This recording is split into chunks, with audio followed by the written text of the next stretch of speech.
Hey everybody, welcome back to the Dungeon Dive, and this is going to be the start of our Let's Play of the City of Kings. This is our first Let's Play of a game made in this decade. I think my first two Let's Plays were games made in the 90s, so hey, something modern. Alright, so we are going to be playing through the first story. This will contain spoilers. I am going to read all of the flavor text for all of the cards that we come across. So if you're worried about any kind of spoilers, you may not want to watch this. So we have gone through Story 1 Setup, First Blood. So this is the beginning story, and I've set everything up how we're supposed to. As far as our trackers go, for two heroes, whenever you play solo, you play with two heroes. You start with 2 hope, you start in midnight, and you start with 3 morale. So I've given us 2 hope here and 3 morale. Okay, so if either of these ever drops to the you lose spot, we lose the game. So the morale is how many times our heroes can be knocked out, and the hope is kind of like the hope of the City of Kings that we're trying to protect. And the 2 heroes we have here we have Sishara and Thrallr Hillfleet. So these character sheets are absolutely massive. I kind of wish they were smaller. It's going to be really hard to get everything on the camera, so there's going to be a lot of moving around in this video. But I'll try to always stay focused on what we need to be focused on. So we have our 2 starting heroes here, and they start in the City of Kings, and they each start with their little worker. Got yellow for Sishara and purple for Thrallr. Okay, so for starting stats, we start with 0 XP, 0 stats, 0 skills. We start with creature bar 1 and equipment 0. So we basically start at ground 0. Now I've set up the board. So we're using tiles 1, all the tiles are marked with 1, 2, and 3. And we have 2 tiles that are already revealed, the Tower of the North Wind and the Oak Wood.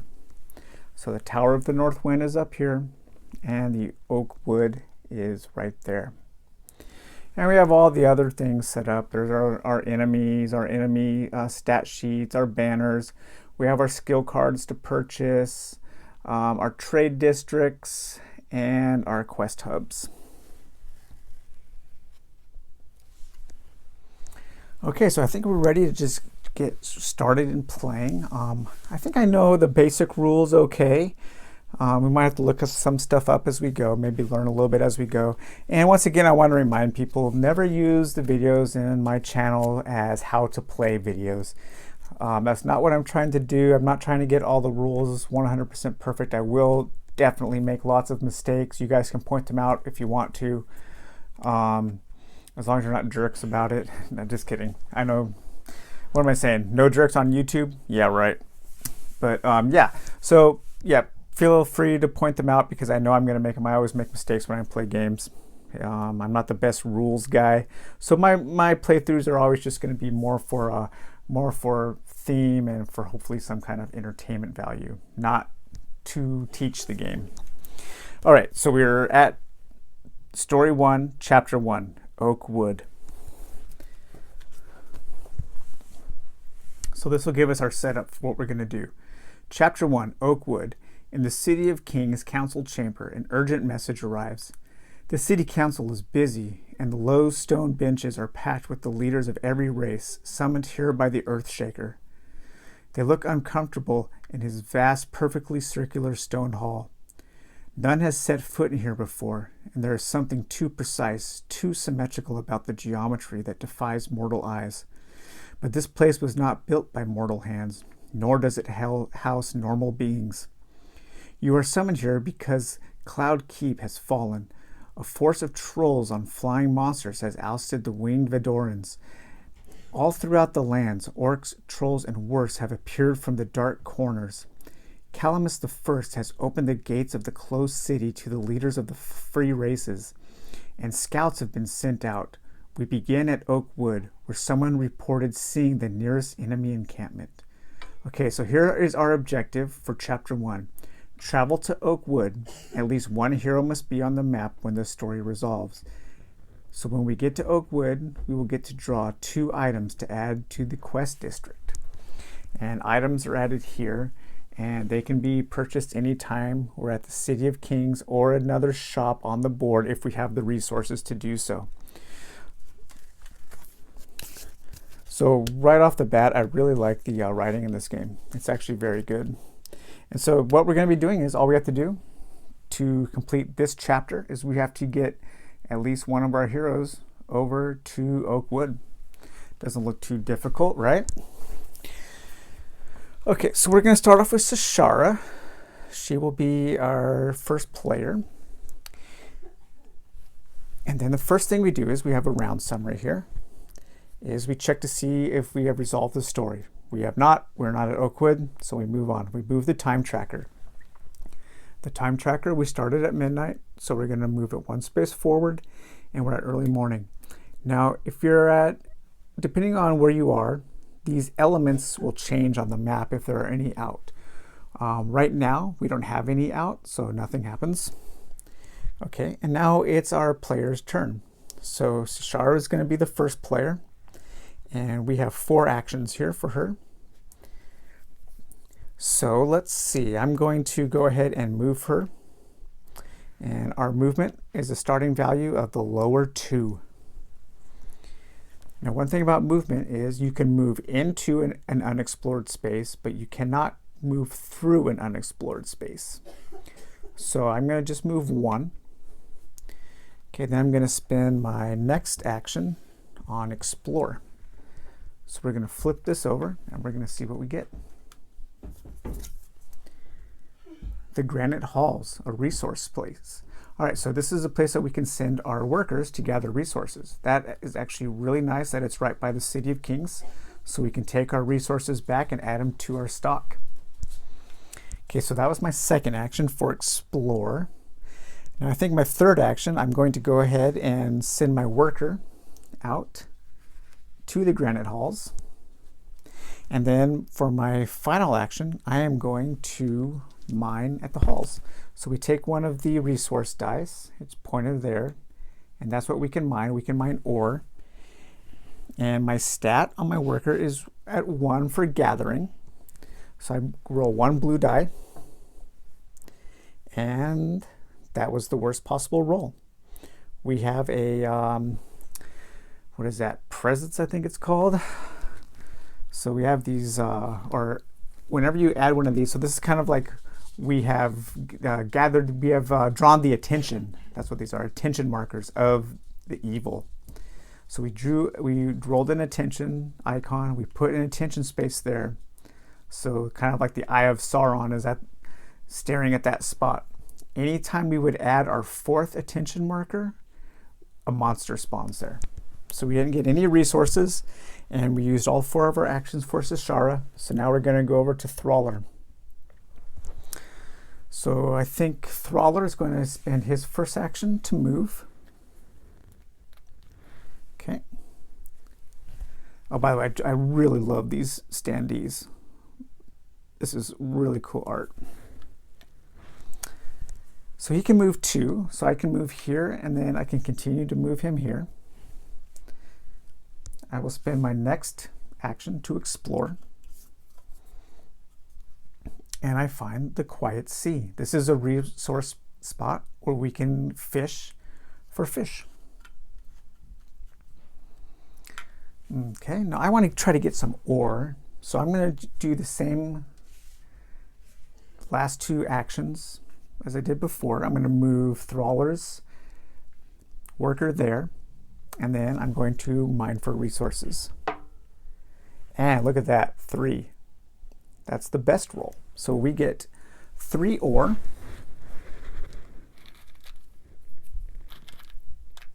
So we take the 3 ore, and we're going to place that on our little holding chamber here for Thrallr's worker number 1. So now he can take that back to the City of Kings, and then we can store it in the old barn. And that becomes a group storage spot. And then we can use those to buy items and do other things throughout the game. Okay, so that was both of my hero turns. And so we're back to the top. Resolve story. Okay, we're not at Oakwood yet. So now we're going to move the time tracker. So now it is late morning. Now it is our turns. Okay, so the top of the player turn, we're supposed to resolve impairments. There are no impairments on the board.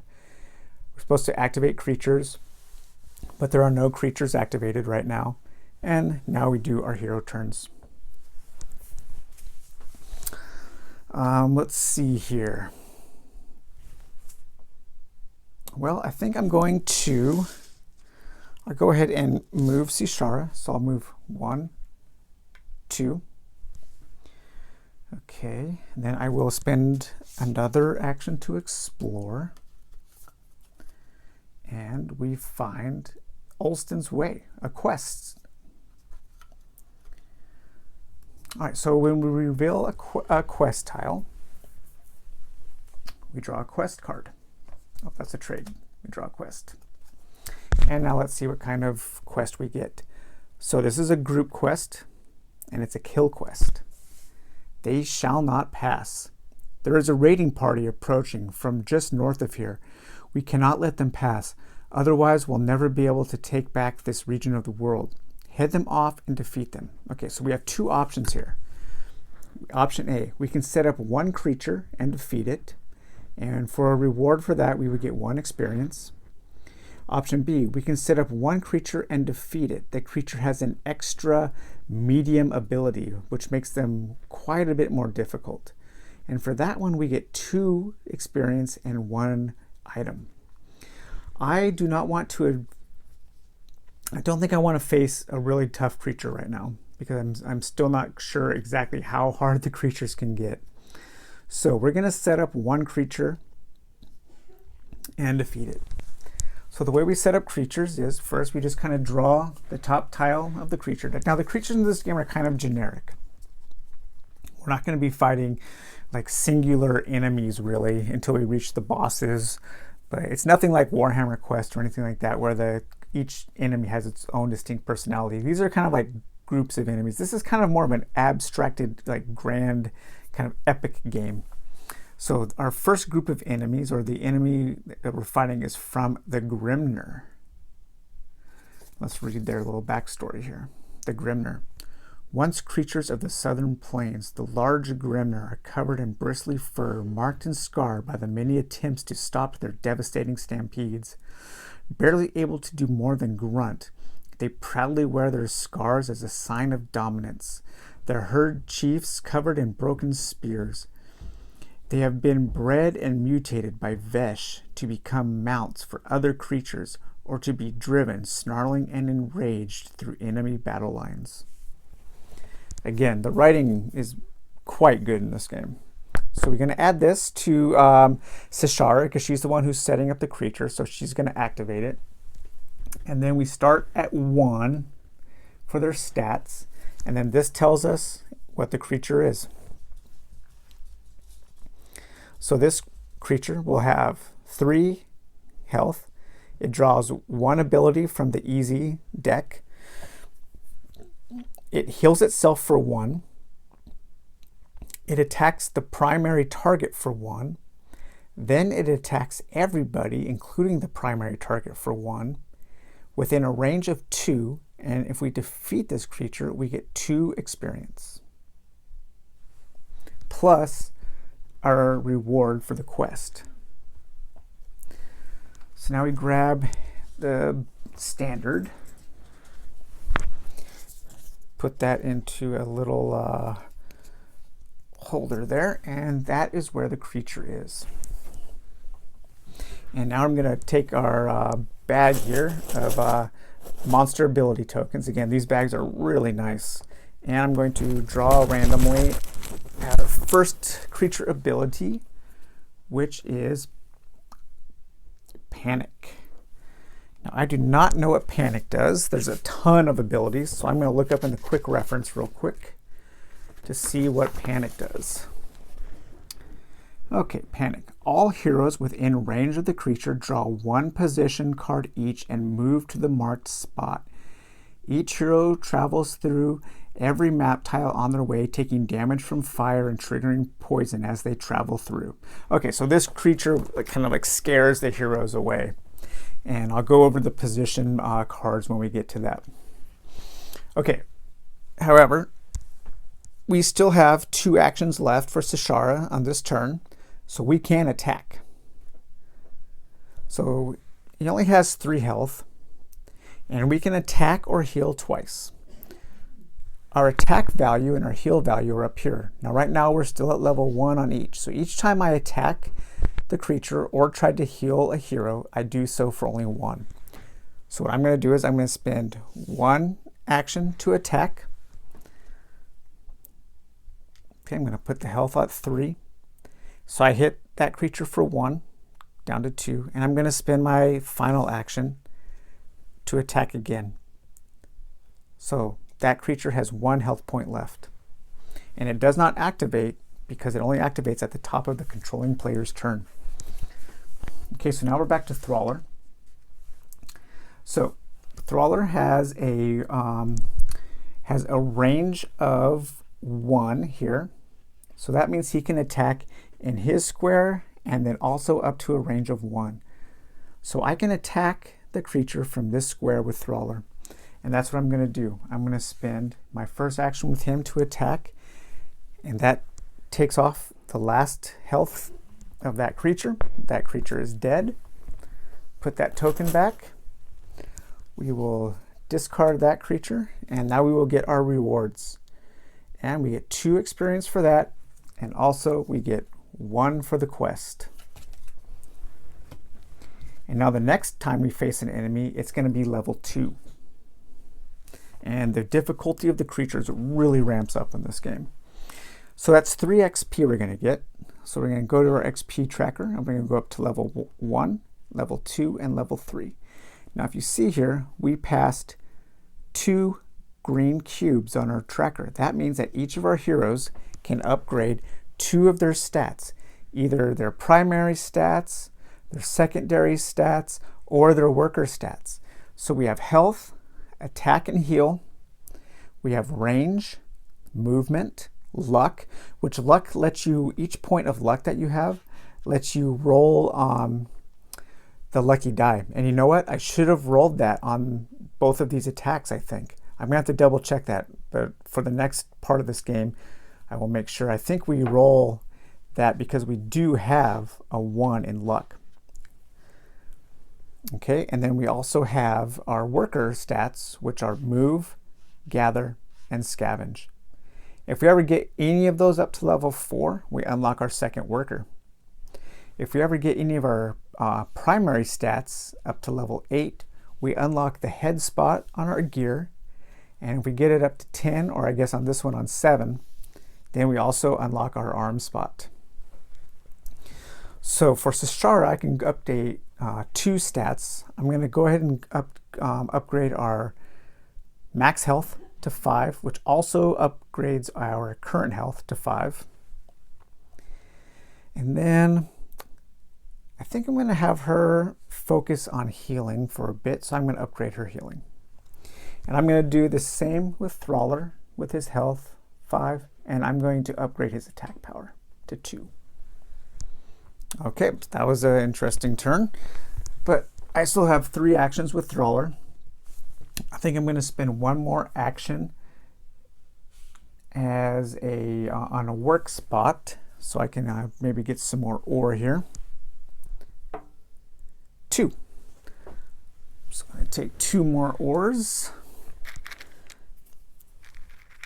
Okay.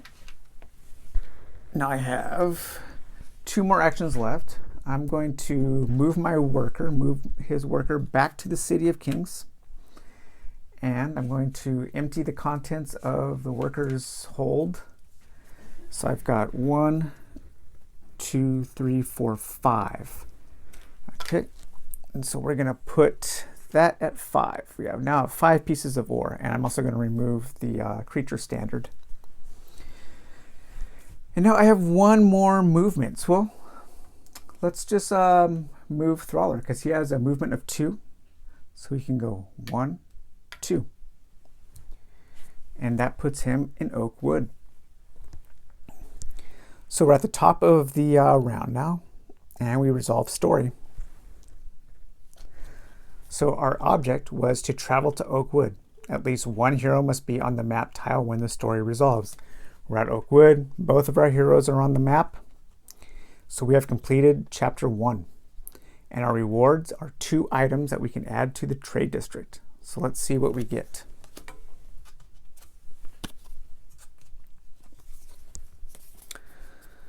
Okay, so we have a piece of armor here. Both of them can wear this because it's on the body slot. And that is Hairless Defense. And that costs 1 wood and 1 ore to buy, and it gives us 2 health. And we also have Constantine's Revenge, some boots that only cost 1 ore, and that gives us 2 movement for one of our heroes. Okay, that is really handy because we can easily buy that. And that adding 2 movement is pretty big. So we're going to add those to our quest district. So we can buy those if we return back to the City of Kings, or if we find a shop somewhere out in the wilderness. All right, so that was chapter 1. I think we'll end it there. We'll probably go. I think some of these chapters are going to be really short in this beginning story, and some of them will be longer. But I kind of like how each one is just like a little piece of a story. That's really cool.